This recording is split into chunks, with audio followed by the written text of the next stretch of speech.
Bonjour à toutes et à tous, j'espère que vous allez bien. Je suis heureuse de vous retrouver aujourd'hui sur Histoire de vie, le podcast produit par RBK Media avec Célie Schenner pour son parcours. Bonjour Céline. Salut Rebecca. Merci de nous accueillir aujourd'hui dans ton atelier showroom. Merci à toi de venir.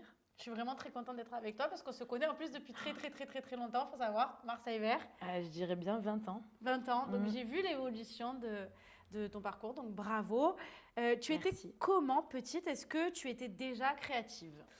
Alors oui, déjà, comme je t'ai dit tout à l'heure, j'ai toujours su que l'école, c'était pas fait pour moi. Mais par contre, je savais que j'allais faire quelque chose de mes mains. Depuis vraiment toute petite, je bricole tout et n'importe quoi, donc oui, c'était assez évident. C'était assez évident. Ouais. Et justement, à quel moment tu as compris que tu voulais en faire quelque chose, qu'il y a eu un déclic? Comment ça a commencé en fait? Non, il n'y a pas eu de déclic, comme je te dis, vraiment, ça a été toute ma vie.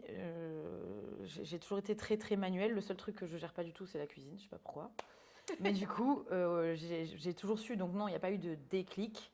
Oui, alors si tu veux, on peut se dire que au moment, au lycée, quand il a fallu choisir un cursus, je me suis dit, effectivement, je vais pas faire médecine, mais je vais faire quelque chose, voilà, qui se rapproche de métier manuel. Donc voilà. Donc toi, ta signature, c'est vraiment le sac, c'est ce par quoi tu as commencé. Est-ce que tu te rappelles de ton premier sac? Oui, très bien. T'avais quel âge? Je pense que je l'ai. Ah, le tout. Ah, non, parce que j'ai dû fabriquer des tonnes de petites pochettes avant de commencer la marque. Par contre, le premier sac réel qui ressemblait à un vrai sac, je me souviens très bien, c'était le même modèle que ça, mais en plus gros et noir. Bon, il a évolué un petit peu depuis, mais sensiblement, c'était ce format-là, un peu plus gros, avec les lacets comme ça sur les côtés, noirs. Et tu as mis combien de temps pour le faire? Oh là, là, tu me demandes un truc, c'était il y a 20 ans, je sais plus. Non, il y a 15 ans. Je sais pas, mais j'ai dû mettre un sacré bout de temps parce que maintenant je l'ai fait les yeux fermés, mais au début ça a dû mettre un peu de temps. Et pourquoi tu t'es orientée de suite sur les sacs? Enfin, rapidement sur les sacs, parce que tu disais donc tu faisais des pochettes. En fait, Ça se fait naturellement. j'ai fait des études parce qu'il a quand même fallu, en sortant du bac, faire un peu pour faire plaisir aux parents de pas aller travailler direct. Donc j'ai fait des études de stylisme où j'ai appris à faire des vêtements. Sauf que quand tu réfléchis un peu, tu te rends vite compte que faire de l'argent en faisant des vêtements, c'est très compliqué. Et c'était trop précis. Il fallait, tu vois, 1 millimètre, c'est 1 millimètre sur un vêtement. Ouais. Là, moi, je suis un peu freestyle, je suis pas très précise. Du coup, je me suis dit, il faut que je fasse quelque chose où il n'y a pas de taille, il n'y a pas de temporalité dans les saisons. Un vêtement, d'une saison sur l'autre, il vieillit, tu peux plus le vendre, terminé. Les sacs, en vrai, ça peut le faire. Et surtout, j'adorais le cuir. Et donc, voilà. Je suis arrivée très facilement vers les sacs et j'ai continué parce que ça me plaît. Il n'y a pas d'histoire, comme je te dis, de taille. Et tu peux quand même gagner ta vie un peu plus qu'en faisant des fringues. Naturellement, tu es allée sur cette voie. Et à quel moment tu t'es dit, je vais en vivre? Alors, Tu t'es sentie légitime, tu vois. Alors, légitime, c'est compliqué parce que il y a ce syndrome un peu, tu sais, de l'imposteur comme plein d'artisans ou d'artistes autres, peu importe. Donc ça, je sais pas te dire à partir de quand je me suis sentie légitime. Mais par contre, j'ai su que je voulais en faire mon métier après mon stage de fin d'études de l'école qu'il a fallu faire dans une grande entreprise qui n'existe plus maintenant. Ça s'appelle Mon Showroom à l'époque. Je sais pas si tu te rappelles. Ouais. Et en fait, j'ai pas du tout aimé. Si tu veux, je peux te raconter très rapidement. Ouais. Mais en gros, j'ai remplacé une fille qui faisait du stylisme. Elle partait en congé mat. Et j'arrive, elle me montre comment ça marche. Et en fait, pour moi, là, il fallait créer quelque chose. Donc, tu pars d'une feuille blanche pour créer. Et en fait, elle m'a expliqué qu'eux, ils pompaient des choses de marque. Ils mettaient dans un dossier d'inspi. Après, ils prenaient dans le dossier d'inspi. Ils changeaient, par exemple, voilà, ton pull, il me plaît. Je vais me mettre une poche et c'est bon. Et en fait, ça m'a vachement déçue. Et le clou du spectacle, j'ouvre le fameux dossier inspi et il y avait une tonne de trucs à moi. Voilà, qui ne te créditent pas, ils ne te demandent pas ton avis. Donc, ils pompent les trucs des petits créateurs. Ils rajoutaient une poche ou deux, enfin bref, un détail, et ça devenait à eux. Ça m'a tellement écœurée que me suis dit, je peux pas. Parce qu'elle m'a dit, mais c'est comme ça partout en fait. Donc, et puis bon, j'avais un petit problème avec l'autorité depuis le début. Et je me suis dit, vas-y, t'as commencé. En fait, j'ai commencé la marque en première année à l'école. Donc le stage c'était en 3e année, ça faisait déjà 3 ans que j'avais ma marque. Et de suite, naturellement, tu as décidé de l'appeler Céline Schenner, naturellement. Alors ça, j'avais Non mais ça claque, hein. plusieurs. Ben alors au mais en début. plus, c'est vraiment ton identité, donc moi Mais Oui, parce je que te maintenant, pose la parce que question. tu me connais, puisque tu as l'habitude. Oui. Mais en vrai, quand j'ai dû me décider, tous les noms, toutes les idées que j'avais étaient déjà prises. Et ma mère m'a dit, mais enfin, appelle-le avec ton nom et ton prénom, c'est beau, machin. Mais moi, je trouvais que ça faisait un peu marque de frigidaire, tu vois, de frigo. Machine à laver un peu, tu vois. Et en fait, c'est rentré un peu dans les... Et puis ça choque personne et ça marche bien. Bah, bien sûr. C'est quoi les valeurs de ta marque? Les valeurs, c'est les miennes, on va dire, vu que oui, c'est intrinsèquement lié. Donc, je dirais c'est honnête, transparent et proche des gens, j'espère. Et qu'est-ce que tu veux que les femmes ressentent quand elles portent tes créations? J'espère, parce que moi, c'est ce que j'aurais aimé trouver en tant que cliente et que du coup, on a un peu du mal à trouver. Quasiment toutes mes pièces sont des pièces uniques ou petites séries faites à la main. Je fais tout à la main ici. Oui. Et du coup, j'espère que les nanas qui portent mes sacs se sentent un peu uniques. Il n'y a rien de pire que de voir le même sac sur sa copine. Enfin, c'est bon, déjà, on est tout habillés chez Zara, donc au moins qu'on se démarque par les sacs. Et donc, comment ça se passe vraiment la confection d'un sac? Parce que là, maintenant, en plus, tu as décliné. Tu as vraiment créé d'autres... pas que des sacs, hein, tu as décliné en d'autres... articles. Comment ça s'est fait progressivement et comment se passe la confection d'un sac? Alors, pour fabriquer un sac, je dessine pas. Souvent on me dit tu le dessines, non je dessine pas parce que le dessin il ressemble jamais à ce à quoi il ressemble le sac à la fin, donc aucun intérêt. Donc souvent, maintenant j'ai mes modèles, ils sont lancés, mais quand j'essaye de créer un nouveau modèle, on dirait un peu qu'il me manque une case. Je me mets devant ma table, je déroule mon cuir et des fois je suis là et je bouge pas pendant 1 heure et je fais tout le déroulé de la confection dans ma tête. En fait, j'ai une vision, j'arrive à voir des trucs dans ma tête. Je sais pas comment t'expliquer. Et du coup, je fais tout le truc dans ma tête. Après, je le teste, je fais un patron en papier. Je le fabrique dans un cuir un peu bidon, histoire de ne pas le gâcher. Je le monte, je fais les ajustements. Généralement, je fais 2-3 fois le sac avant qu'il soit vraiment parfait. Et après, j'envoie le patron à un artisan qui me fait des emporte-pièces, comme tu peux voir là-bas. Et voilà, et le sac est créé. Et comment tu nourris ta créativité? Parce que Attends, il y avait une deuxième question à laquelle j'ai pas répondu. Oui, pardon. C'est vrai, en plus c'est moi qui... quoi tu as décliné en d'autres articles. Comment ça t'est venu? Parce que ça s'est fait par la suite. T'imagines, ça fait quand même 15 ans. Donc au bout d'un moment, j'avais envie de nouveaux produits. Il y a des gens de société, parce que par exemple les casquettes, c'est pas moi qui les fabrique à la main. Donc des fois on est venu me démarcher avec des catalogues, machin, et donc voilà, j'ai un peu ouvert le... Mais c'est pas le propre de mon travail, ça. Ça, c'est vraiment juste histoire d'étoffer un peu la gamme, que les gens qui rentrent et qui veulent faire un petit cadeau, ils ne sont pas obligés d'acheter un sac. Il y a d'autres produits, même pour les hommes et tout. Donc, ça s'est fait comme ça. Mais là, je vais un peu réduire et revenir plus au sac. Et donc, justement, comment tu nourris ta créativité? Qu'est-ce qui se fait que, qu'un matin, tu décides de faire un nouveau sac, par exemple? Alors, je ne sais pas trop te répondre, dans le sens où ça m'arrive de nombreuses fois d'avoir une idée en tête en arrivant le matin. Et en fait, ça ne marche pas du tout. Ou je sais pas, tu sais, il y a des jours où ça ne se passe pas. Ah oui. Où tu galères. Voilà. Et donc, quand ça se passe comme ça, souvent, il y a eu un moment où je forçais un peu le truc et bon, ça fait que de la merde, donc ça ne sert à rien. Donc, dans ce genre de moment-là, j'arrête, je m'en vais, je fais un tour. Et je reviens. Et après, ça va mieux. Et il y a des jours où je me dis, je vais arriver à rien. Et où, en fait, je sais pas, je suis à mon... Ça m'arrive de zoner un peu sur le téléphone pendant un moment. Et d'un coup, il va me venir une idée. Je me lève et je fais un truc. Et en un coup, ça marche. Je sais pas comment te dire. Donc, il n'y a pas de démarche particulière. Ça vient comme ça ou ça vient pas. Mais il n'y a pas quelque chose qui te nourrit particulièrement? Non, alors une inspiration. Je regarde pas du tout ce que font les autres marques. Je regarde pas les défilés, je regarde rien parce que j'ai peur que ça m'influence, même indirectement, de voir quelque chose qui me plaît et d'un coup le ressortir en oubliant d'où ça vient et de me dire oh ça vient de moi, pas du tout. Donc justement, je me ferme assez pour que ça vienne que de ma tête. Et justement, tu as organisé des défilés encore? Ça m'est arrivé il y a longtemps, mais c'est pas mon truc. C'est pas ton truc. Moi, mon truc, c'est vraiment de fabriquer. Tu vois, je suis pas très fabriquer. bonne. Et du coup, on peut venir le reste. acheter ici, comme sur Internet. Oui. Parce que on disait tout à l'heure justement que tu vends beaucoup au national et même à l'international. Ouais. D'ailleurs, je regrette de ne pas avoir depuis le début fait une carte avec des petites épingles où j'ai envoyé tous mes sacs parce qu'il y en a un paquet, je pense. Ça aurait été sympa de voir ça. Oui, tu peux acheter ou sur le site ou ici directement. Et tu peux acheter ou des modèles qui sont déjà faits, donc tu peux repartir avec, ou j'appelle ça à la commande. Tu choisis ton modèle, tu choisis le cuir, tu choisis les finitions et je le fabrique. Généralement, c'est le même prix. Généralement, il faut compter grosso modo 1 mois. Et après, je t'appelle et tu viens le chercher. Et tu as ton sac qui peut être vraiment unique. Tu peux tout choisir.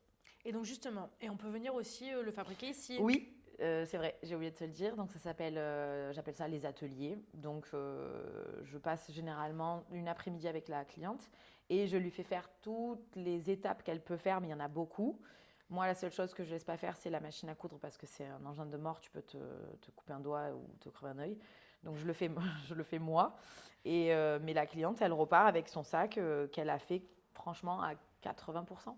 Donc c'est cool. Incroyable. Et donc, du coup, ça représente bien les valeurs que tu véhicules. Oui. Et comment tu as choisi tes partenaires cuir, tous ceux qui... Je suis allée sur des salons. Sur des salons, ok. Ouais, et après, tu étudies un peu. Il y en a pas beaucoup des valables, hein, de toute façon. Mais voilà, par contre, tous mes cuirs viennent ou d'Italie ou de France. Et toute la bouclerie, c'est-à-dire tout ce qui est en métal, vient d'Italie, pareil, et de France. Et c'est de la très très bonne qualité. Tu verras jamais une chaîne rouge ou verte. Tu sais, les chaînes qui virent là. Bien sûr. Je ne citerai pas d'autres marques, mais il y en a plein qui ne mettent pas de qualité là-dessus. Et c'est dommage parce que du coup, le sac, il tient pas. Moi, mes sacs, j'ai des clientes, elles les ont depuis plus de 10 ans. Et ils n'ont quasiment pas bronché. Et d'ailleurs, je propose aussi à mes clientes qui ont des sacs depuis longtemps de revenir avec et je les retape un peu pour qu'ils continuent de vivre. Génial. Alors j'imagine que ça n'a pas été simple pour en arriver là. Quelles ont été les plus grandes difficultés que tu as rencontrées dans ce parcours-là? Alors, je te mentirais si je te disais que j'avais eu des difficultés parce que j'en ai pas eu beaucoup. J'avoue que j'ai eu pas mal de chance. Alors après, voilà, il y en a qui disent c'est pas de la chance, t'as travaillé. Alors oui, mais j'ai quand même eu de la chance. Dans le sens où, quand j'ai commencé la marque, je m'étais déjà fait un petit réseau, entre guillemets, parce que j'avais travaillé un peu la nuit, machin. Donc, des gens qui attendaient un peu mon travail. Donc, ça a démarré assez rapidement. J'ai eu la chance aussi de commencer au début d'Instagram. Donc, ça, c'est quelque chose qui m'a aidée aussi. J'ai eu la chance que ma grand-mère me donne une machine. J'ai eu la chance que ma mère m'héberge dans mon premier atelier. Donc, j'avais pas de gros frais. Donc, tu vois, voilà, j'ai eu beaucoup de chance qui ont fait que ça a fonctionné. Après, la chance, comme je te dis aussi, ça se crée. Donc, je travaillais beaucoup.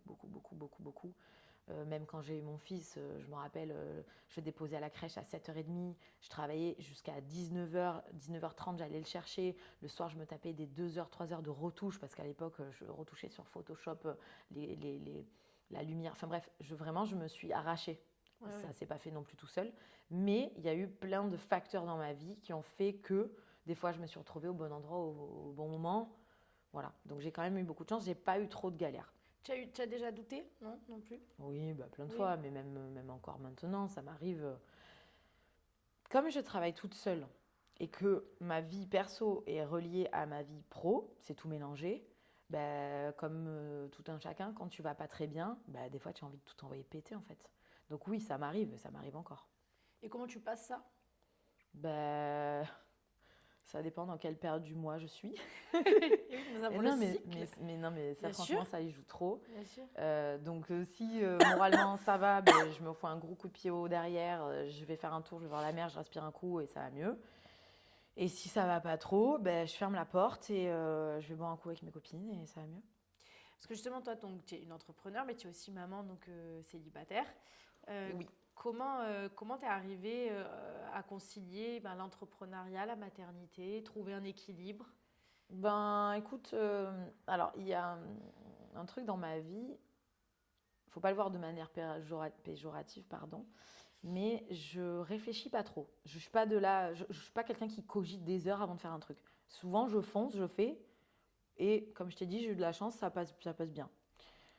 Du coup, j'ai jamais trop réfléchi à mon Dieu, je vais faire un enfant, comment je vais concilier ça avec le travail. J'ai fait, je l'ai eu, je l'ai amené au boulot avec moi au bout d'un mois. En vrai, je me suis posé un mois à la maison avec le petit. Je l'ai amené avec moi au bout d'un mois. Ça a été un peu compliqué de concilier les deux parce qu'un nouveau-né, comme tu le sais, ça demande beaucoup de présence, même si ça dort quand même pas mal, mais il faut quand même être là. Et du coup, alors j'ai de la chance, il a un papa exceptionnel depuis le début. Son père s'est arrêté de travailler pour le garder pendant que moi, j'allais travailler. Ah ouais, c'est rare Ouais, ça. c'est un peu à l'inverse généralement. Donc, je l'ai amené avec moi au boulot pendant 2 mois. Donc, de ces 1 mois, c'est 3 mois. Et quand il a eu 3 mois, je crois que je ne me trompe pas, c'est son père qui s'est arrêté de travailler et qui l'a gardé. Donc, j'ai recommencé à bosser. Et franchement, ça s'est bien passé, quoi. Ouais, ça s'est Donc, bien passé. j'ai jamais eu de problème avec ça. Et comme j'ai un boulot qui me permet de faire les horaires que je veux, pareil pour la crèche, l'école et tout, ça n'a jamais été galère. Alors, le cœur de RBK Media, c'est la résilience. Mhm. Je la pose à tous cette question. C'est quoi pour toi la résilience? J'espère que j'ai la bonne def, mais pour moi, c'est d'arriver à passer au-dessus des problèmes et de pas trop se fixer sur ce qui va mal et de garder le moral, je pense. Qu'est-ce que t'en dis? Bah, c'est ta définition. Ouais. Ouais, ça colle, c'est ta définition. J'essaye de pas trop. Je trouve qu'on a de la chance. On a tous et toutes ici de la chance, globalement. Après, voilà, tant qu'on a la santé, pour moi, on a de la chance. Mais on a quand même de la chance. Tu vois, rien que le fait d'arriver par là, de longer la mer, moi, dès le matin, je me prends une claque dans la tête et je me dis, vas-y, les petits problèmes que tu peux avoir, c'est rien. Tu as de la chance, tu es en bonne santé, il fait beau, il fait chaud, tout va bien. Est-ce que, donc, tu disais que tu n'as pas vraiment eu des moments difficiles au niveau pro, mais est-ce qu'au niveau perso, tu as rencontré des difficultés? Oui, bah, bien sûr, comme tout le monde. Mais oui, c'est arrivé. Et comment tu t'es relevée? Bah, comme je viens de te dire, un petit coup de pied au cul et ça passe. Mais après, voilà, comme tout le monde, j'ai eu des moments de down. Mais de manière générale, je suis quand même quelqu'un d'assez positif, je pense. Et voilà, je m'attarde pas trop. Est-ce qu'il y a une épreuve qui t'a vraiment marqué ou transformé, et même qui a pu du coup impacter ton projet? Oui. Si tu veux en parler, bien sûr. Ouais. Alors bon, il y en a plusieurs, mais que je garderai pour moi, que tu connais. Mais oui, bah, ma séparation avec le père de mon fils. En fait, ça n'a pas été vraiment... C'est pas sa faute du tout, hein, c'est moi qui suis partie en plus. Mais le fait de mettre un terme à cette relation-là, je pense que j'ai fait un genre de... J'aime pas dire ce mot-là parce que c'est un peu trop général, un peu trop la mode, mais j'ai dû faire un genre de burn-out. J'ai un peu pété un câble. Je me suis séparée. J'ai arrêté de bosser pendant 3 mois, j'ai fermé le rideau, j'arrivais plus à rien. J'avais juste envie. En fait, ça a coïncidé avec le déconfinement post-Covid. Donc, on a tous un peu redécouvert la vie à ce moment-là. Moi, je me suis séparée à ce moment-là. Donc, d'un coup, tu vois, tu prends de l'air, tu te rends compte que la vie est de nouveau possible. Je me suis remis un peu à sortir. Tu vois, j'avais 9 kilos de grossesse qui me traînaient. Un peu dépression, séparation, sport, tu retrouves la ligne, tu retrouves le soleil, c'est l'été, tu vois, tout d'un coup. Donc, pétage de câble un peu global. Donc ça a mis un coup de pied un peu à toute ma vie et à mon travail. Et j'avoue que me remettre après au boulot, après tout ça, ça a été un peu compliqué. Mais j'ai eu beaucoup de chance. J'ai pu constater que mes clientes étaient toujours là. Je me suis dit, mon Dieu, on m'aura complètement oublié. Et en fait, non. Donc, je me suis remis au boulot. Le plus dur a été de se remettre au boulot sérieusement. Et une fois que j'y suis parvenue, mes clientes étaient toujours là et tout. Ça a été vraiment très cool. Et du coup, donc, tu as repris ta vie. Voilà, après, tu quelqu'un. sais, c'est comme tu tombes de vélo, tu te remets dessus. Le temps de retrouver une vitesse de croisière où tu tiens debout, il faut un peu pédaler fort, tu vois. C'est un peu cette image-là. Donc, j'ai pédalé un peu fort pendant un moment et après, ça allait droit et ça allait. C'est à partir de quand que tu as ouvert ici?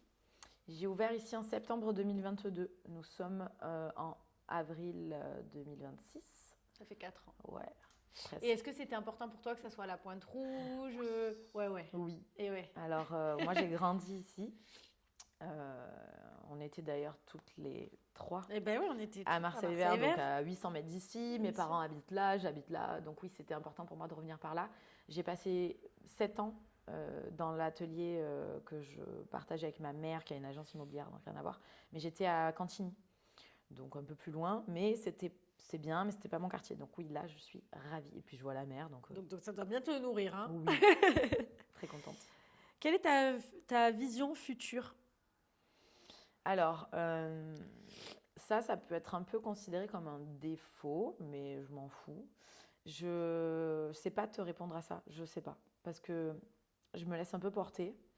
Et j'ai aussi surtout appris, bon, ça fait un peu la vieille de dire ça, mais j'ai appris que, avec le temps, que tout ce que je peux... je suis pas une fille qui... comment on dit quand qui manifeste, tu sais. Je sais pas trop faire ça. Il faudrait peut-être que j'essaye d'ailleurs. Mais je me suis toujours dit que chaque fois que j'espère quelque chose, en vrai, ça n'arrive pas. Donc, je sais pas. Je me laisse porter, on verra. Je sais pas trop. Mais ma vie actuelle me va très bien.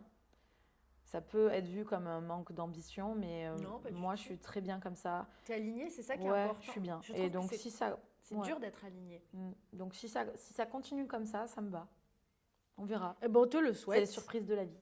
On te le souhaite. Quel conseil tu donnerais à une femme qui veut se lancer mais qui n'ose pas? Alors, ça m'est souvent arrivé de discuter avec des nanas qui veulent se lancer et le conseil que je leur donne et que je vais te dire aussi, c'est justement de pas trop réfléchir. Fonce. En fait, aujourd'hui, demain, c'est terminé. Aujourd'hui ne reviendra pas. Si tu le fais pas, personne ne le fera pour toi. Et si tu le fais pas, tu vas regretter de ne pas l'avoir fait. Alors que si tu le fais et que ça marche pas, ben au moins tu auras essayé. Il faut pas trop réfléchir. C'est jamais le moment. Il y a toujours quelque chose. Si tu cherches, il y aura toujours quelque chose qui te dit ne le fais pas. Donc fais. Au pire, bah, ça marche. Enfin, au meilleur, ça marche. Au pire, ça marche pas. Et au moins tu auras essayé. Bien sûr. Et de toute façon, ça t'apprend toujours. Et ça te Après fait voilà. Et évoluer. puis il y a certains. Il y a des cas où ce que je viens de te dire, ça marche pas, mais globalement, il ne faut pas trop réfléchir. Il faut tenter, on a Je suis qu'une d'accord vie. avec toi. Qu'est-ce que tu aurais aimé savoir au départ? Rien. Je préfère pas savoir. C'est bien les surprises. Et puis, si tu sais, tu anticipes et du coup, ça fausse le truc, je pense. Rien. Merci beaucoup, Céline. De Est-ce que tu rien. veux dire quelque chose avant qu'on termine? J'essaie un peu de tout aborder, mais est-ce qu'il y a quelque chose en particulier que tu aimerais dire à nos auditrices globalement, pas que pour le et travail. auditeurs mais, d'ailleurs, parce qu'il faut savoir qu'on a une grosse audience aussi masculine. alors, je vais parler de manière globale. Ne vous prenez pas trop la tête. Voilà, on n'a qu'une vie. Profitez. De toute façon, on va mourir. Désolée, c'est pas très... Et oui, c'est la seule C'est chose pas dont on très- est sûr. C'est la seule Mais chose dont c'est on pas est très, sûr. voilà, c'est pas très joyeux, j'avoue, comme phrase. Il y a des tas de gens qui n'ont pas de chance, qui vivent dans des pays en guerre, qui machin. Nous, vas-y, viens, on kiffe, quoi. Je suis d'accord avec toi. Voilà, Merci beaucoup, Céline. de rien. Merci à toi.